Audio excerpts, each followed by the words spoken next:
Welcome to Furniture Industry News, your go-to source for the latest updates shaping the world of furniture retail and home furnishings. Today is Monday, May 19, 2025. As always, we're here to give you a clear, straightforward rundown of the key trends and news impacting your business. Let's jump right in. We'll start with something that's becoming impossible to ignore in retail and furniture: artificial intelligence. Right now, companies are trying to figure out the balance between using AI to improve the customer experience while still keeping things personal and human. AI tools are getting smarter at understanding what customers want, sometimes even before the customer realizes it themselves. Retailers are using these tools to analyze browsing history, shopping habits, and purchase behavior to make more targeted recommendations and even adjust pricing and promotions on the fly. But this isn't just about convenience. The goal is to make shopping feel personal and helpful rather than robotic. In other words, retailers are trying to make sure that AI helps build trust and connection, not destroy it. This is especially important in furniture, where buying decisions are usually big and emotional. A couch isn't a snack. You want to be sure it's right. AI can guide shoppers through their choices, suggest matching pieces, or show how an item would look in their space using augmented reality. It's about making the buying journey smoother without losing the personal touch that keeps people coming back. Adding to that, there's growing interest in something called agentic AI. It's a more advanced form of AI that can make independent decisions and take actions without waiting for human instructions. That means it can manage tasks like inventory planning, restocking, and even deciding when to mark down items, all in real time. In a fast-paced market, that kind of speed and autonomy can make a big difference.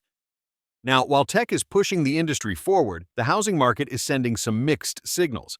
According to recent data, housing construction slowed in April. Housing starts were down by nearly 6% from March and about 18% compared to this time last year. Permits and completed homes also dropped. This is important because home construction often drives demand for new furniture. Fewer homes being built could mean fewer big-ticket furniture purchases in the near future. But here's an interesting twist. Even with construction slowing, furniture store sales actually rose in April. Why? Some experts believe shoppers are buying early because they're worried about future price hikes due to tariffs. That's right, tariffs are back in the spotlight, and they're having a real impact on how retailers plan and how customers shop. Let's talk about those tariffs. The US and China recently agreed to pause on raising tariffs, but many in the industry believe the damage has already been done, especially for holiday inventory. Companies spent the early part of the year scrambling to get orders in before new tariffs took effect.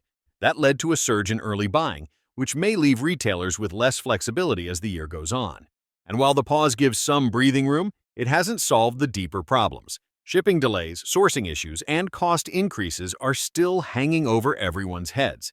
Some retailers have shifted to buying earlier than usual, while others are looking for alternative suppliers outside of China.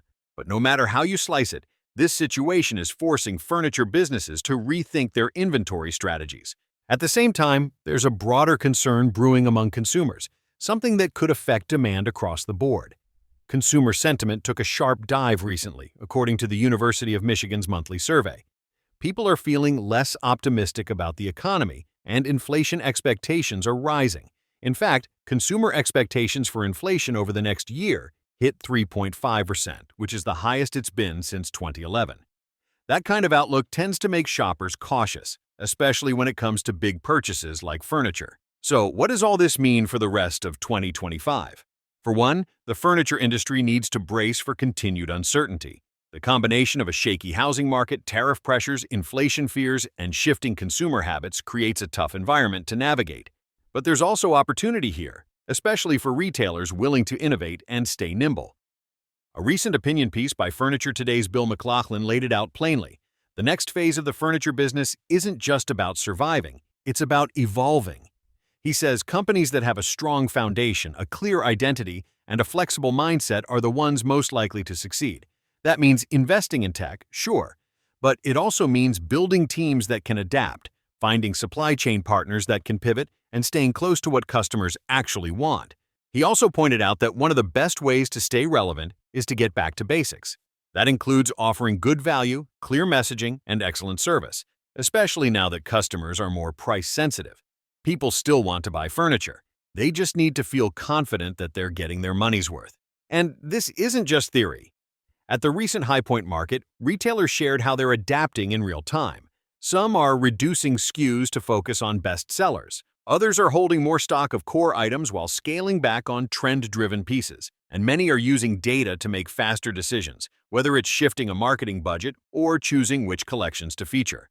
Bottom line, the industry is learning to move faster and smarter. The companies that can blend new technology with old-school retail instincts, the ones that know when to trust the data and when to trust their gut, are likely to come out ahead. Before we wrap up, let's revisit the key takeaways. AI is transforming how customers shop and how stores operate. The housing market slowdown could impact furniture demand, but early purchasing due to tariff fears has kept sales up for now. Tariffs and supply chain issues are still very real, despite a temporary easing of tensions, and consumer confidence is shaky, which could affect spending in the months ahead. It's a challenging landscape, but not an impossible one. Thanks for listening to this episode of Furniture Industry News. We'll keep bringing you the insights that matter so you can stay a step ahead in this fast-moving industry. If you found today's episode helpful, make sure to subscribe so you never miss a beat. Talk to you soon.